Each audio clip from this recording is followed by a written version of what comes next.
33 sales this week. That is my biggest sales quantity ever. What's going on, guys? Welcome back to the channel. CLFurlong here, and we're all about reselling, running, lifestyle, and everything in between. And today I'm taking you through what sold for this week, and it's been a bit of an interesting week. We started the week finishing in the FY21, and obviously we've moved into FY22 for the second half. So I was a bit curious of how this was going to play, but it's played out really, really well. Haven't got over my top number in terms of sales revenue, but we've done solid effort. We're going to go through all the details, of course, the top 5 items that sold. I'll break down, what we have done for the week, all the categories that have sold and all that jazz. Of course, how I'm going with the listing, how I'm going with the 100K revenue update and all that jazz. So let's get into it. So item number 1, this was, actually sold 2 of these, but I've only put one of them, was Yu-Gi-Oh! GX Season 1 to 3. Now, I picked this lot up for $10.50, brand new sealed, bit of RA, and I sold this for $60 plus postage, so I profited $42.24. I did 2 of these on the same day, which was just crazy. I had a third one which I sold months ago, actually for a cheaper price, and I bumped this up and it got 2 sales in the same day. I think something's changed. Maybe there's no longer be able to purchase at resale stores. I don't know. But yeah, I'm not complaining on this one. Next up was this Teenage Mutant Ninja Turtles Lego set. This cost me $70. Sold it for $129 plus postage, and I profited $37 after that. So it was brand new, did have all the pieces there. There was a few different models of this, meaning versions of this model. Some came with a Technic base, some come with a flat base, some came with none of that jazz. So I had to do a bit of research on this one, but once I was able to make that buyer happy, they were more than happy to pay up for it. And yeah, obviously it came new, unsealed, but everything was there accounted for, so very happy with this. Top item number 3, this was the Harry Potter collection box set that I picked up from one of the thrift shops.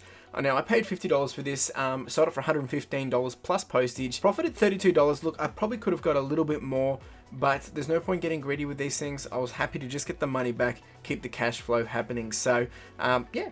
$32, $33, can't go wrong. Item number 4, this was a Jamie Oliver cookbook signed by him. It was a first edition hardcover, cost me around $2, sold it for $40. Picked this up from a tip shop actually, and profit of $30.98. So very, very happy with this one. And top item number 5, that is the Skylanders. Basically 2 Nightmare and Nightlight, I think it was. They cost me $3, sold them for $50. I had no idea this is what they could go for when I purchased them. They were 50 cents or $1.50 each or something. I can't remember what it was, but this was the average cost that I got for the 2 of them.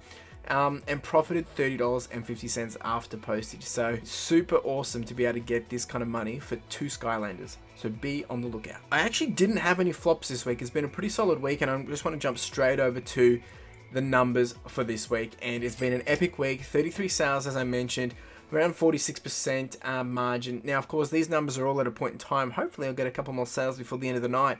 But cost of goods for this week has cost me around $196, $933 in revenue, just shy of that $1,000 mark, which is pretty cool. This means my average is moving up, profit being around that $435. Now, if you have a look here on the left-hand side, we have what has sold for this week. And surprisingly, we've got a new outlier for what has brought in the most profit, and it's been DVD videos this week.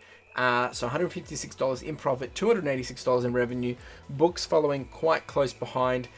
Video games have also been up this week. That was from a bulk lot that I got. So when I say bulk lot, it was a whole bulk lot of DVDs, and there was a couple of video games in there. So I've been able to move them along quite quickly as well. So super happy with this, and I think the success of this week is really due to, just the work I've been putting into. But just a quick flash report.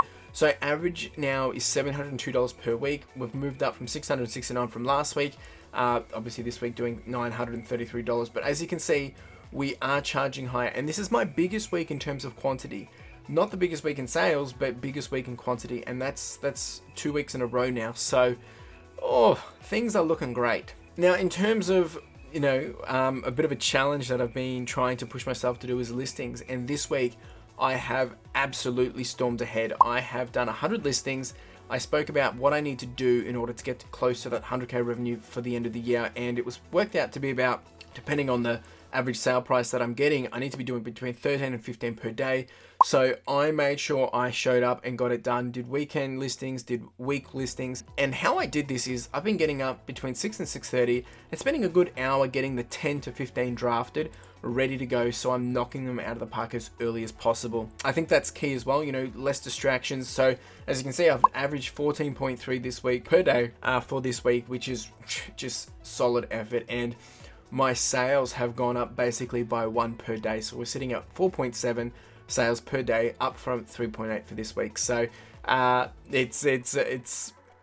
super happy. And the only person I can really thank, other than the encouragement and support of the 2 Aussie thrifters and keeping me honest, is myself, right? You know, when it comes to listings, us individually are accountable and responsible for making this happen. So what I have found is it's just all about removing friction points. So every night before I go to bed, I've got 10, 15 items ready to go.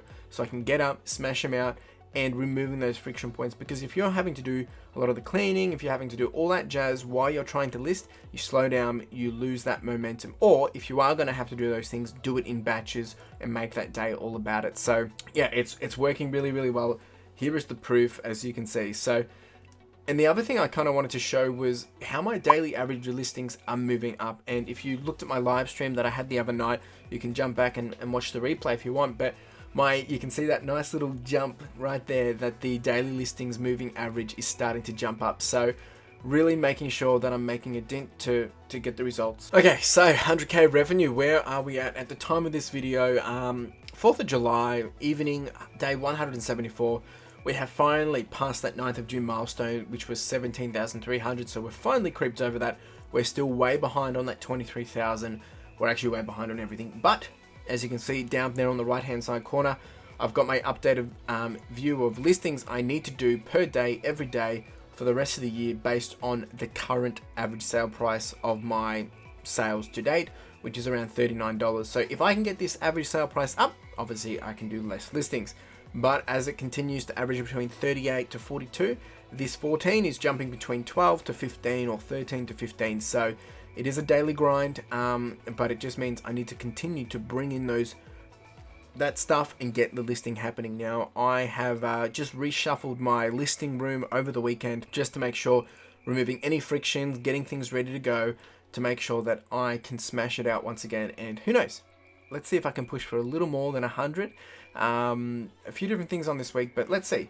Not pushing too far yet, but I want to make sure I am getting that average per week, per day that's expected of me. So as I mentioned the other week, I want to try and do a bit more Q&A. So if you guys have questions, put them down in the comments and I'll do at my very best to answer. And I had one from Marnie, and it was, you know, if you're going to garage sales, how do I keep a record of what I spent for tax time? And this is a great question, but let me be very clear, I haven't done this.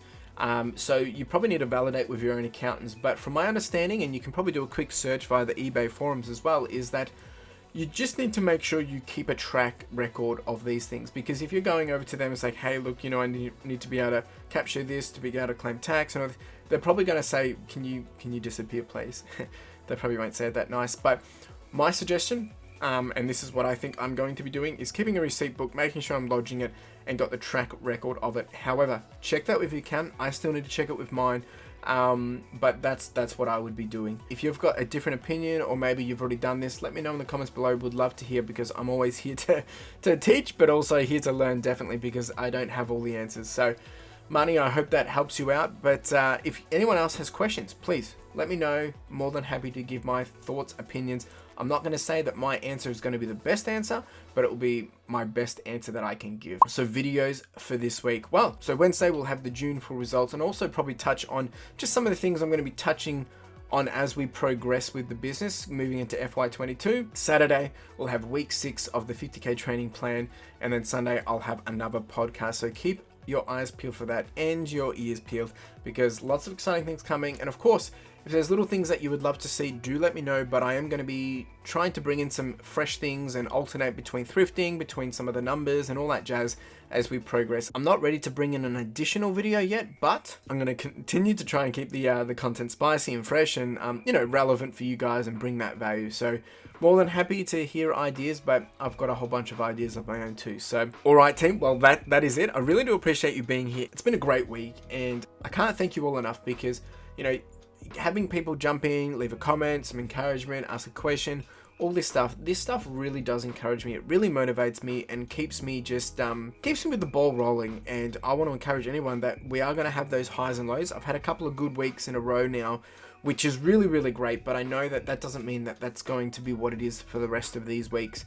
You are going to have those dips, so you need to ride the waves. So then when those days or weeks are slow and quiet, that you can just remember to zoom out and just remember that this is all part of the roller coaster. So just wanted to share that with you guys. Really do appreciate you being here. Of course, if you've got any questions, let me know in the comments below. As always, make sure you like, subscribe, comment, do the whole shebang, and hustle. Oh, and if you're still here, I'm nearly at 1,000 subscribers. Once we hit 1,000, there will be some giveaways, lots of goodies, Pokemon cards, books, gift cards, lots of things. So, if you think someone would like to watch these videos, make sure you share it. Really appreciate it. Cheers.